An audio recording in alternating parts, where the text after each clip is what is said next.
So this guy disguised himself as a cop and killed 33 men. This is John, and he's from California. He was the guy flipping burgers at the block party, the one who shook hands with politicians. He would dress up as a clown and made kids laugh. But behind that smile, there was something horrifying, hiding in plain sight. John Wayne Gacy was born in 1942 in Chicago. He was a middle child in a strict working class family. His dad was an alcoholic and abusive, emotionally and physically. He was SA'd multiple times throughout his childhood by a family member, but because he was so afraid of his father, he never said anything. He had health issues too, heart problems and blackouts, which meant he didn't play sports or fit in with other kids. So early on, he learned to wear a mask and how to pretend to be someone he wasn't. When John was 18, he moved to Las Vegas, got a job at a funeral home. He worked there during the day and slept in a small room behind the embalming area. But at night, this is where things get disturbing.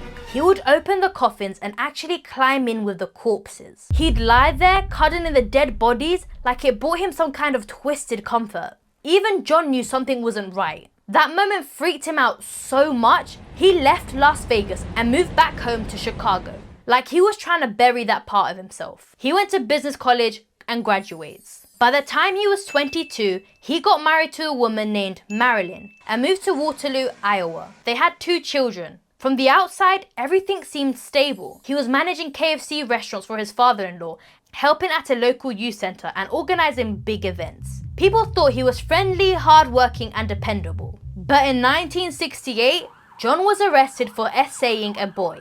Little did people know that John was hosting many parties for his very young KFC employees.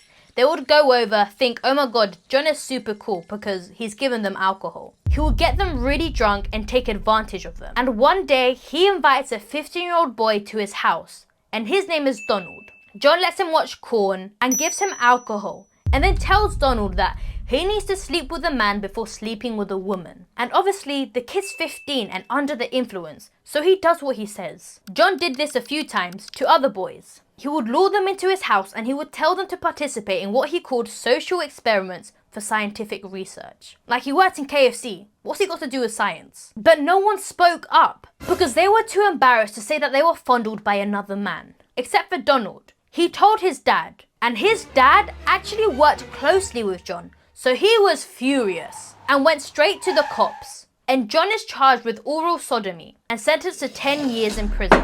His wife Marilyn divorces him and he never sees his children again. Because obviously, the guy's a kiddie fiddler. But in prison, he was seen as a model inmate. Because John is really good at pretending to be a good person. So he gets released after only serving 18 months out of a 10-year sentence. So clearly, the guy's a master manipulator. He moves back to Chicago in 1970. His criminal record gets sealed, which basically means he's not registered as an SA offender. Which means he gets a fresh start at being a child predator. All over again. He starts a construction company and quickly finds success. He hires mostly teenage boys and young men, claiming he's given them opportunities. He also starts dressing as a clown in hospitals and parades for charity because he's such a good guy. He joins the local Democratic Party and even meets the First Lady. He's everywhere and everyone loves him. But in 1972, John commits his first known murder. This 16-year-old boy,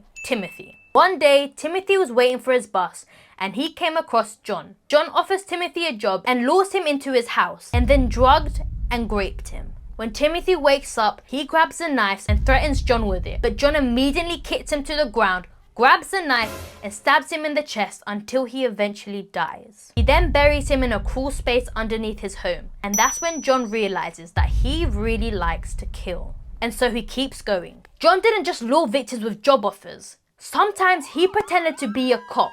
He carried a fake badge, handcuffs, and even had a spotlight on his car to make it look real. One time in 1977, he picked up a 19-year-old named Donnelly at a bus stop. Told him he was under arrest and needed to come in for questioning. Donnelly believed him and got in the car. But instead of a station, John took him home, handcuffed him, and tortured him for hours. Then shockingly, he let him go. Donnelly went straight to the police and reported it, but John talked his way out of it. No charges, he was let go. Over the next 6 years, he lures in more victims. Boys as young as 14, usually promising them a job or quick cash. Many of them were runaways, hitchhikers, or just kids looking for a break. He would later bury 29 of them beneath his house. 4 more were dumped in a river. And all of these murders happened between 1972 to 1978. 6 years. He would kill someone one day, then the next day, he would be a fundraiser or dressed as a clown at a kid's birthday party. Like nothing ever happened. And no one had a clue until he meets this guy, Robert.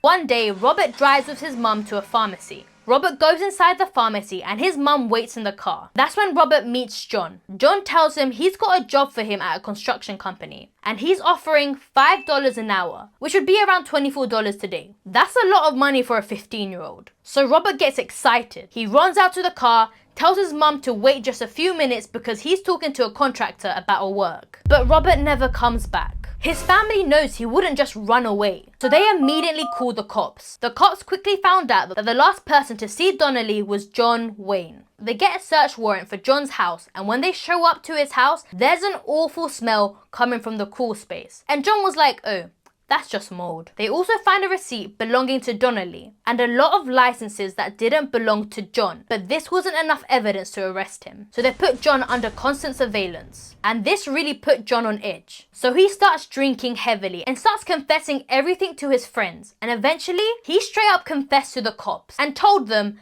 there's 30 bodies buried underneath my house. They find the bodies and John was convicted in 1980 and sentenced to death. He spent 14 years on death row before being executed in 1994. And his last words were, kiss my ass. No thanks.